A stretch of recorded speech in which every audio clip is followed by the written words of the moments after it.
Corona ఎఫెక్ట్తో ఇన్ని రోజులు ఎయిర్పోర్టులకే పరిమితమైన విమానాలకు ఎగిరే టైం వచ్చింది.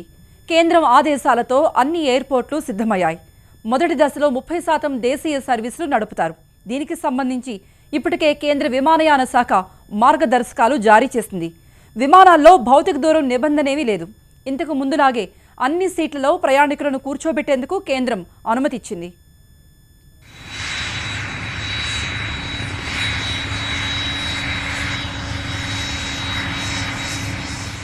ప్రపంచవ్యాప్తంగా కరోనా ప్రభావంతో కొన్ని నెలలుగా పబ్లిక్ ట్రాన్స్పోర్ట్ మొత్తం నిలిచిపోయింది. బస్సులు, ట్రైన్లతో పాటు విమాన సర్వీసులు కూడా పూర్తిగా ఆగిపోయాయి. ప్రధానంగా విమాన సర్వీసులతోనే చాలా వరకు కరోనా వ్యాప్తి చెందింది. విదేశాల్లో ఉండే వాళ్లంతా తమ స్వదేశాలకు, ఇతర ప్రాంతాలకు ప్రయాణించడంతో ఒక్కసారిగా కరోనా కౌంట్ ఊహించని స్థాయికి చేరుకుంది. కరోనా వ్యాప్తి చెందుతున్న మొదట్లోనే విమాన సర్వీసులను క్లోజ్ చేసుంటే ఇంత ప్రమాదం ఉండేది కాదన్న వాదన ఇప్పటికీ వినిపిస్తోంది. ఆలస్యమైన భారత్తో పాటు ప్రపంచ దేశాలన్నీ విమానాలను ఎయిర్పోర్ట్లకే పరిమితం చేశాయి. ఇప్పుడు లాక్డౌన్ సడలింపుల్లో భాగంగా దేశీయంగా విమానాలు నడిపేందుకు చాలా దేశాలు సాహసం చేస్తున్నాయి. ఆ లిస్టులో మన భారత్ కూడా ఉంది.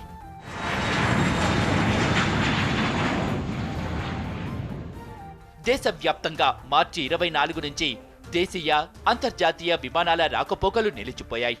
ఇప్పుడు ఆ విమానాలకు ఎగిరే టైం వచ్చింది. మొదటి దశలో 30% వరకు దేశీయంగా విమానాలు నడిపేందుకు కేంద్ర ప్రభుత్వం సిద్ధమైంది. ఇప్పటికే దీనికి సంబంధించి మార్గదర్శకాలను జారీ చేసింది. పరిస్థితిని బట్టి విమానాల సంఖ్యను మున్ముందు పెంచాలని చూస్తోంది.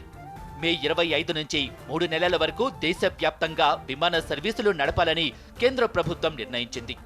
ఇదే సమయంలో అసలు ఎయిర్పోర్టుల్లో ఎలాంటి ముందస్తు జాగ్రత్తలు పాటించాలి, వైరస్ వ్యాప్తి చెందకుండా ఎలాంటి చర్యలు తీసుకోవాలి అనే దానిపై ఇప్పటికే కేంద్ర విమానయాన శాఖ మార్గదర్శకాలను జారీ చేసింది. అంతేకాదు విమాన టికెట్ల ధరలపైన స్పష్టత ఇచ్చింది.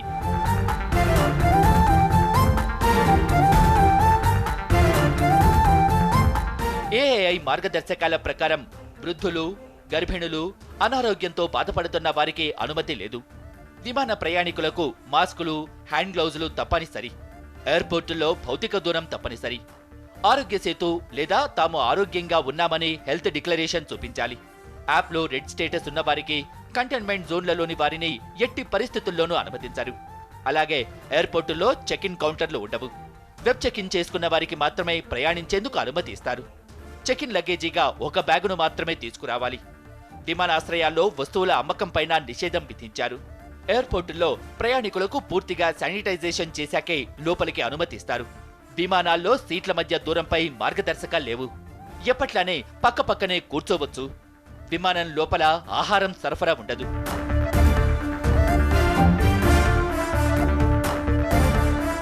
ఇప్పుడు దేశీయంగా విమాన సర్వీసులు ప్రారంభమవుతున్నా చాలా మంది ప్రయాణించేందుకు సాహసం చెయ్యరు, అత్యవసర పరిస్థితుల్లో తప్ప.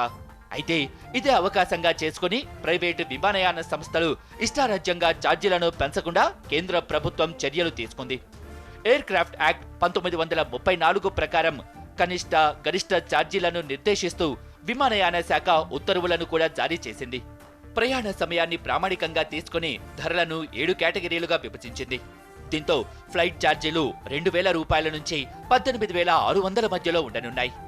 విమానాల్లో తొలి 40 సీట్లకు కనీస ఛార్జీలను మాత్రమే వసూలు చేయాలని కేంద్ర విమానయాన శాఖ ఆదేశాలు జారీ చేసింది. ఈ సీట్ల ఛార్జీలు 3,500 నుంచి 6,700 మధ్య ఉంటాయి. ఓ ప్రయాణికుడు ఢిల్లీ నుంచి ముంబై వెళ్లాలంటే 3,500 నుంచి 10,000 మధ్య ఛార్జీ ఉంటుంది. అయితే ఛార్జీలపై నిబంధనలు పెట్టడాన్ని కొన్ని విమానయాన సంస్థలు తీవ్రంగా వ్యతిరేకిస్తున్నాయి.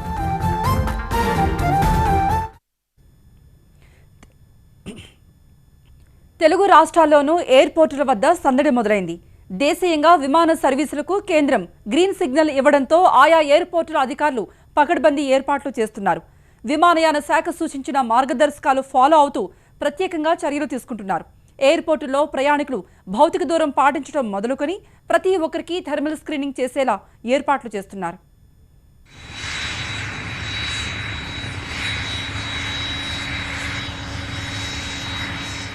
కేంద్ర ప్రభుత్వ ఆదేశాలతో ఎయిర్పోర్ట్ల వద్ద సందడి నెలకొంది. గత మార్చి 24 నుంచి దేశవ్యాప్తంగా డొమెస్టిక్, ఇంటర్నేషనల్, కమర్షియల్ ఆపరేషన్స్ నిలిచిపోయాయి. లాక్డౌన్ సడలింపుల్లో భాగంగా దేశీయంగా విమానాలు తిరిగేందుకు అనుమతి రావడంతో తెలుగు రాష్ట్రాల్లోని ఎయిర్పోర్టుల్లో ప్రత్యేక ఏర్పాట్లు చేస్తున్నారు.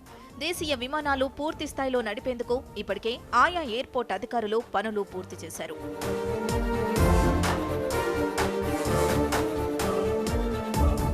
శంషాబాద్ ఎయిర్పోర్ట్లో సర్వం సిద్ధమైంది. ప్రస్తుతం ఉన్న పరిస్థితుల్లో దేశీయ సర్వీసుల్ని ప్రారంభిస్తున్నందున ఎయిర్పోర్టులో పూర్తిస్థాయి జాగ్రత్తలు తీసుకుంటున్నారు. శంషాబాద్ నుంచి దేశంలోని 36 ప్రాంతాలకు సర్వీసులో నడిపించనున్నారు. మొదటి విడతలో 30%, రెండో విడతలో మరో 30% ఆపరేషన్స్ ప్రారంభించనున్నారు. తొలి విడతలో ఢిల్లీ, ముంబై, చెన్నై, బెంగళూరు, కోల్కతా నగరాలకు ఫ్లైట్లు తిరగనున్నాయి.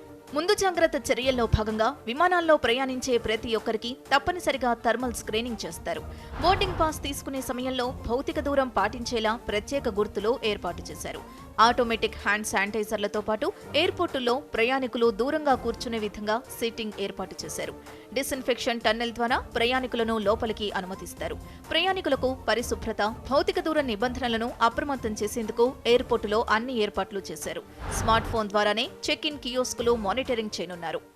త్వరలోనే ఎయిర్లైన్స్ కూడా ముందుకు రానున్నాయి. అందుకోసం అని చెప్పేసి రాజీవ్ గాంధీ ఇంటర్నేషనల్ ఎయిర్పోర్ట్ కూడా సిద్ధమవుతుంది. భౌతిక దూరాన్ని పాటిస్తూ ఎవరిని టచ్ చేయకుండానే వాళ్ళ చెకింగ్స్ అన్నీ కూడా చూసి లోపలికి అలౌ చేస్తూ జాగ్రత్తలు వహించేందుకు సర్వం సిద్ధమైందని చెప్పాలి. అంటే టచ్ చేయకుండా తీసుకునే శానిటైజర్ దగ్గర నుంచి మొదలు పెడితే ఐడి కార్డుల చెకింగ్ వరకు కూడా ఏది కూడా టచ్ చేయకుండానే జరుగుతుంది.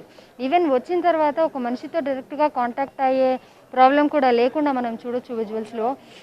అంటే మన ఇన్ఫర్మేషన్ తీసుకోవాలి అనుకున్నప్పుడు ఎలా ఇన్ఫర్మేషన్ తీసుకోవాలి, ఎలాంటి జాగ్రత్తలు తీసుకోవాలి అన్న దాని ప్రకారం వర్చువల్గా కూడా ఇలాంటి ఏర్పాట్లను అయితే చేశారు.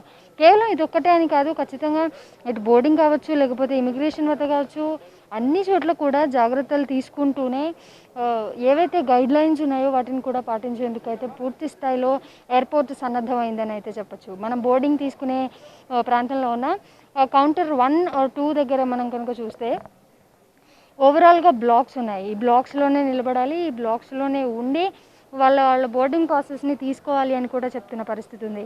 సో ఈ సిచ్యువేషన్లో జాగ్రత్తలు వహిస్తూనే ఖచ్చితంగా ప్రయాణాలు సాగించాలని చెప్తున్నారు. అటు కూర్చోవడానికి సీట్ల దగ్గర కూడా మనం చూస్తే మధ్యలో ఎక్కడా కూడా ఎవరు కూర్చోకుండా డి నాట్ సిట్ హియర్ అనే స్టాంప్స్ని కూడా అతికిచ్చిన విజువల్స్లో మనం చూస్తున్నాం. సో ఈ సిచ్యువేషన్లో పూర్తి స్థాయిలో ఎలాంటి జాగ్రత్తలు అయితే తీసుకోవాలో అలాంటి అన్ని జాగ్రత్తల్ని కూడా ఇప్పుడు పాటిస్తున్నారని అయితే ఖచ్చితంగా చెప్పొచ్చు. అటు ఏపీలోని ఎయిర్పోర్ట్లు కూడా అన్ని విధాలుగా సిద్ధమయ్యాయి. విజయవాడ, విశాఖ, తిరుపతి, రాజమండ్రి ఎయిర్పోర్టుల్లో దేశీయ విమాన సర్వీసులు ప్రారంభం కానున్నాయి. అలాగే కడప నుంచి ప్రాంతీయ విమాన సర్వీసులు నడవనున్నాయి. మొదటి దశలో 45 వరకు విమాన సర్వీసులు నడపనున్నారు. రోజుకు విశాఖ నుంచి 24, విజయవాడ నుంచి 12, తిరుపతి నుంచి 5 లేదా 6, రాజమండ్రి నుంచి 3 లేదంటే 4, కడప నుంచి 1 లేదంటే 2 విమాన సర్వీసులు నడిపే అవకాశం ఉంది. ఇప్పటికే దీనికి సంబంధించిన వివరాల్ని ఆయా ఎయిర్పోర్ట్ల అధికారులు కేంద్రానికి నివేదించారు. దాదాపు 2 నెలల తర్వాత రేణిగుంట ఎయిర్పోర్ట్లో మళ్లీ సందడి కనిపించబోతోంది. ఈ నెల 25 నుంచి డొమెస్టిక్ విమానాలన్నీ కూడా తిరిగి ఆపరేట్ కాబోతూ ఉన్నాయి. ఇందుకోసం ఎయిర్పోర్ట్ దగ్గర అన్ని ఏర్పాట్లు కూడా చేస్తూ ఉన్నారు. ముఖ్యంగా ఈ కరోనా కారణంగా భౌతిక డిస్టెన్స్ మెయింటైన్ చేయడానికి ఈ విధంగా సెక్యూరిటీ దగ్గర నుంచి అన్ని పాయింట్ల దగ్గర కూడా ఈ విధంగా మార్కింగ్ చేస్తూ ఉన్నారు. మామూలుగా అయితే దేవాలయాల్లో మార్కింగ్ చూసాము, రౌండ్ సర్కిళ్ళు, గీతలు లాంటివి పెయింట్తో వేస్తూ ఉన్నారు. ఇక్కడ మాత్రం రేడియం స్టిక్కర్తో ఈ విధంగా వేస్తూ ఉన్నారు. కనీసం ఒక మార్కింగ్కి ఇంకొక మార్కింగ్కి మధ్య దాదాపు 6 అడుగుల దూరం ఉండేలా ఈ విధంగా సెక్యూరిటీ పాయింట్ దగ్గర వేసిన మార్కింగ్ మొత్తాన్ని కూడా దృశ్యాల్లో చూడొచ్చు. అలాగే సెక్యూరిటీ దగ్గరికి వచ్చే క్రమంలో తమ వాహనాలు దిగి ఈ లోపలికి వచ్చే ప్యాసింజర్లందరూ నిలబడటం కోసం ఇటువైపు వేసిన మార్కింగ్ మొత్తాన్ని కూడా మనం ఎదురుగా దృశ్యాల్లో కనిపించవచ్చు. ఎయిర్పోర్ట్ బయట వరకు కూడా ఇదే విధంగా రేడియం స్టిక్కర్లతో మార్కింగ్ వేయటం అనేది జరిగింది. కేవలం సెక్యూరిటీ పాయింట్ దగ్గర మాత్రమే కాకుండా లోపల చెక్ ఇన్ దగ్గర, అలాగే లగేజీ కౌంటర్ దగ్గర, బోర్డింగ్ పాసులు తీసుకునే దగ్గర, అలాగే ఎక్కడైతే ప్యాసింజర్లు ఆయా ఎయిర్లైన్స్కి సంబంధించిన బస్సులు ఎక్కుతారో అక్కడ కూడా ఈ విధమైన మార్కింగ్ అనేది వేయటం జరిగింది. బస్సు ఎక్కిన తర్వాత బస్సు లోపల సీట్ల అడ్జస్ట్మెంట్ కూడా ఆయా ఎయిర్లైన్స్ సంస్థలన్నీ కూడా చేస్తున్నాయి. ఎందుకంటే పాస్ తీసుకుని ఎయిర్పోర్ట్ నుంచి లోపలికి వెళ్ళిన తర్వాత రన్వే మీద వాళ్ళు తీసుకెళ్లే బస్సు అంటే విమానం వరకు తీసుకెళ్లే బస్సు లోపల కూడా సీట్ల అడ్జస్ట్మెంట్ అనేది చేస్తూ ఉన్నారు, ఎక్కువ మంది జనం కూర్చోకుండా. ఇక దీనితో పాటు ఎయిర్పోర్ట్ లోపలికంటే ఈ సెక్యూరిటీ పాయింట్ దాటి లోపలికి ప్యాసింజర్ వెళ్ళాలి అంటే వాళ్ళకి ఇక్కడే థర్మల్ స్క్రీనింగ్ కూడా చేస్తారు. ఒకవేళ టెంపరేచర్ కనుక ఎక్కువగా ఉన్నా, దగ్గు జలుబులు లాంటివి ఉన్నా ఎయిర్పోర్ట్ లోపలికి వాళ్ళని అనుమతించకూడదని కేంద్ర ప్రభుత్వం ఇప్పటికే మార్గదర్శకత్వం చేసింది. విజయవాడ ఎయిర్పోర్ట్లో సర్వం సిద్ధమైంది. దేశీయ విమాన సేవల కోసం ఎయిర్పోర్ట్లోని ట్రాన్సిట్ టెర్మినల్ను సిద్ధం చేశారు. భౌతిక దూరం పాటించేలా బోర్డింగ్ కౌంటర్ల వద్ద, డిపార్చర్ బ్లాకుల్లో, కన్వేయర్ బెల్ట్స్ వద్ద ప్రత్యేక మార్కింగ్లు ఏర్పాటు చేశారు. మాస్కులు ధరించిన వారిని మాత్రమే ఎయిర్పోర్ట్లోకి అనుమతించనున్నారు. ముందుగా న్యూఢిల్లీ, హైదరాబాద్, బెంగళూరు, చెన్నైకు మాత్రమే విజయవాడ నుంచి విమాన సర్వీసులు అందుబాటులోకి రానున్నాయి. Spice jet, IndiGo, air India సంస్థలు ఆయా రాష్ట్రాలకు తమ విమానాల్ని నడపనున్నాయి. దేశీయంగా విమాన సర్వీసులు నడిపేందుకు కేంద్రం సిద్ధమవుతూ ఉంటే కొన్ని రాష్ట్రాలు మాత్రం దీనికి ససైమిరా అంటున్నాయి. ఓ పక్క కరోనా విజృంభిస్తూ ఉంటే ఈ సమయంలో విమాన సర్వీసుల్ని ఎలా ప్రారంభిస్తారని ప్రశ్నిస్తున్నాయి. ఇటువంటి నిర్ణయాలతో పరిస్థితి మరింత దారుణంగా మారుతుందని హెచ్చరిస్తున్నాయి. మహారాష్ట్ర, తమిళనాడు, పశ్చిమ బెంగాల్ వంటి రాష్ట్రాలు విమాన సర్వీసులు నడిపేందుకు నో చెబుతున్నాయి.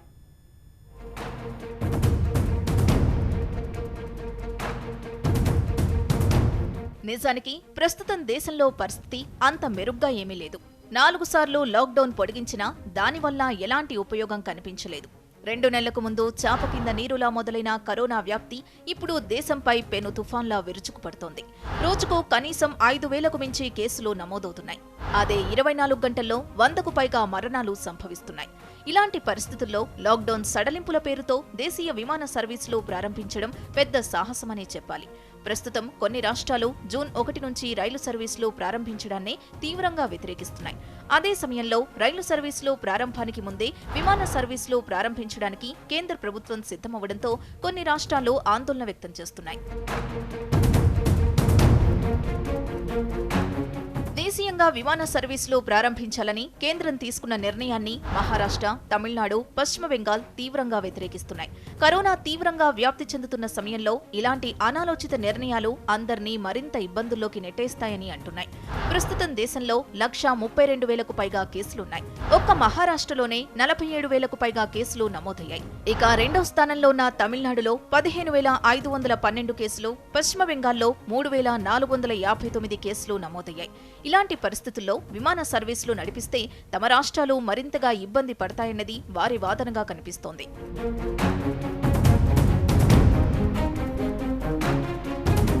తమ రాష్ట్రంలో కరోనా కేసులు అత్యధికంగా ఉన్నాయని, లాక్డౌన్ నిబంధనలను తాము సవరించలేదని మహారాష్ట్ర ప్రభుత్వం చెబుతోంది. ప్రజా రవాణాపై ఆంక్షలు కొనసాగుతున్న విషయాన్ని కూడా కేంద్ర ప్రభుత్వానికి గుర్తు చేసింది. రెడ్ జోన్లలోని ఎయిర్పోర్టుల్లో విమానాలను పునరుద్ధరించడం ఏమాత్రం సరికాదని మహారాష్ట్ర తేల్చి చెప్పింది. ప్రస్తుత పరిస్థితుల్లో ఆటోలు, బస్సులు, క్యాబ్లను అనుమతించడం సాధ్యం కాదని మహారాష్ట్ర హోంమంత్రి అనిల్ దేశ్ముఖ్ ట్వీట్ చేశారు. దేశంలో విమానాలు ప్రారంభమైతే గ్రీన్ జోన్లలో ఉన్న ప్రజలు రెడ్ జోన్లకు వస్తారని, తద్వారా వారిని ప్రమాదంలోకి నెట్టడమే అవుతుందని ఆవేదన వ్యక్తం చేశారు. విమానాలు నడపడం ఒక అనారోగ్యకరమైన సలహా అని అనిల్ దేశ్ముఖ్ అన్నారు. తమిళనాడు కూడా విమాన సర్వీసులకు నో చెబుతోంది. ప్రస్తుతం కరోనా కేసుల విషయంలో తమిళనాడు 2వ స్థానంలో ఉంది. అంతకంతకు అక్కడ ఉధృతి మరింతగా పెరుగుతూ పోతోంది. కోయంబేడు వంటి కరోనా కేసుల్ని ప్రస్తావిస్తూ కేంద్ర ప్రభుత్వం తమ నిర్ణయాన్ని వాయిదా వేసుకోవాలని తమిళనాడు సర్కార్ కోరింది. లేదంటే కొన్ని రాష్ట్రాలకు మినహాయింపిచ్చే విధంగా పునఃపరిశీలన చేయాలని అభ్యర్థించింది. అటు పశ్చిమ బెంగాల్లో కరోనా పాజిటివ్ కేసుల తీవ్రత పెరుగుతూనే ఉంది. తాజాగా ఓంఫున్ తుఫాన్ ఆ రాష్ట్రంలో బీభత్సం సృష్టించింది. ఈ ప్రభావంతో కోల్కతా విమానాశ్రయం పూర్తిగా నీట మునిగింది. దీంతో అక్కడ విమానాలు ల్యాండ్ అయ్యే పరిస్థితి లేదు. అందుకే ఈ నెల 30 వరకైనా పౌర విమానయాన శాఖ తమ నిర్ణయాన్ని వాయిదా వేసుకోవాలని మమతా సర్కార్ కోరింది.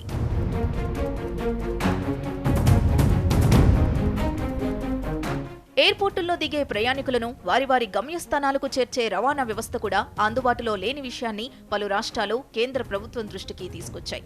మరోవైపు ఇప్పటికే IndiGo, spice jet, air Asia, Vistara లాంటి విమాన సంస్థలు టికెట్ బుకింగ్స్ తీసుకోవడం ప్రారంభించాయి. మరి పలు రాష్ట్రాలు అభ్యంతరాలు చెబుతున్న నేపథ్యంలో ప్రభుత్వం వెనకడుగు వేస్తుందా, లేదంటే ఆయా రాష్ట్రాలకు మినహాయింపు ఇస్తుందా అనేది చూడాల్సిందే.